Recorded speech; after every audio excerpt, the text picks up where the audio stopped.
বিধানসভা নির্বাচনের আগে ঘর ভাঙল বিজেপি। শতাধিক কর্মী যোগদান করল তৃণমূলে। বিজয় সম্মেলন অনুষ্ঠান থেকে জয়প্রকাশ মজুমদারের হাত ধরে এই যোগদান। বিজয়ের পর সর্বভারতীয় তৃণমূল কংগ্রেসের নির্দেশে রাজ্য জুড়ে ব্লকে ব্লকে শুরু হয়েছে বিজয় সম্মেলনী ও গুণীজন সম্বর্ধনা।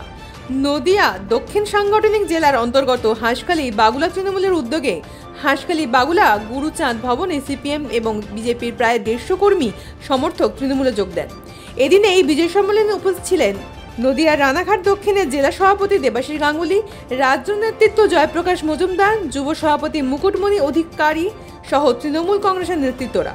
জয়প্রকাশ মজুমদারের হাত থেকেই দলীয় পতাকা তুলে নেন 150 জন বিজেপি থেকে আসা তৃণমূল কর্মী সমর্থকেরা। এদিন সম্মেলন শেষে দুর্গাপুর রাজ্যপাল যাওয়া প্রসঙ্গে বিস্ফোরক মন্তব্য করেন জয়প্রকাশ মজুমদার। তিনি বলেন, বলুন বিজেপির রাজ্যপাল গিয়েছিলেন দুর্গাপুরে। পশ্চিমবঙ্গের রাজ্যপাল কতটা আমরা জানি না, উনি বিজেপি প্রেরিত মানুষ, তাই উনি বিজেপির সুবিধার্থে সব জায়গায় চলে যান। ওনাকে রাজ্যপাল মেনে নেওয়াটাই কঠিন। শুভেন্দু অধিকারী এমন একজন বিরোধী দলনেতা যে কিনা পশ্চিমবঙ্গকে সর্বদা গালমন্দ করতে ভালোবাসে। বলুন বিজেপির রাজ্যপাল গিয়েছিলেন দুর্গাপুরে, উনি পশ্চিমবঙ্গের রাজ্যপাল কতখানি আমরা জানি না। উনি বিজেপি প্রেরিত রাজনৈতিক উদ্দেশ্য সম্বলিত একজন মানুষ, তাই রাজ্যপাল কথাটা ওর ক্ষেত্রে খুব বেমানান হয়েছেন, কিন্তু মেনে নেওয়া কঠিন। তাই ওনাকে বিজেপির রাজ্যপাল বলাই ভালো পশ্চিমবঙ্গের রাজ্যপাল বলার থেকে। আর শুভেন্দু অধিকারী বিজেপির এই পশ্চিমবঙ্গের বিরোধী দলনেতা, যিনি পশ্চিমবঙ্গকে সবসময় গালমন্দ আর কুৎসা করতে ভালোবাসেন। যে গাছের ফল খান সেই গাছের তলাতেই দাঁড়িয়ে প্রস্রাব করেন, এই রকম মানসিকতার লোক শুভেন্দু অধিকারী। বিশ্বাসঘাতক বা মির্জাফর বললে অনেক সময় আমার মনে হয় মির্জাফরকেও অপমান করা হয়, কারণ বাংলার মানুষ মির্জাফরের থেকেও বেশি বিশ্বাসঘাতক মনে করে শুভেন্দু অধিকারীকে।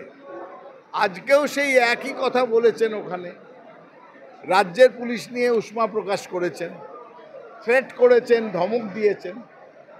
এদিকে দেখুন গত 3 দিনে ত্রিপুরায় 14 মাসের একটি শিশু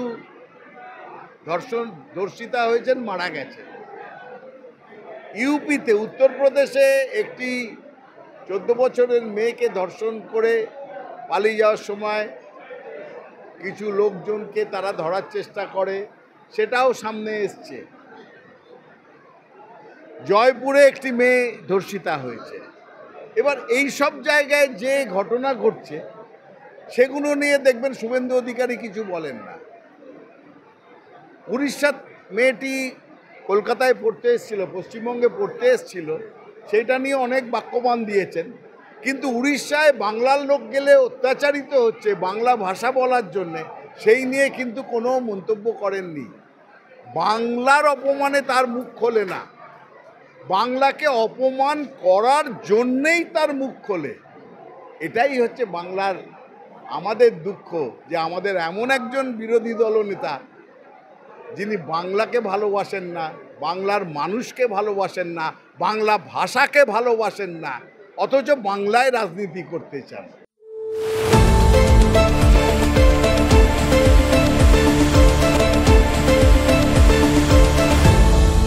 আপনারা দেখছেন এই বেলা বাংলা, শিরোনামে সবার আগে।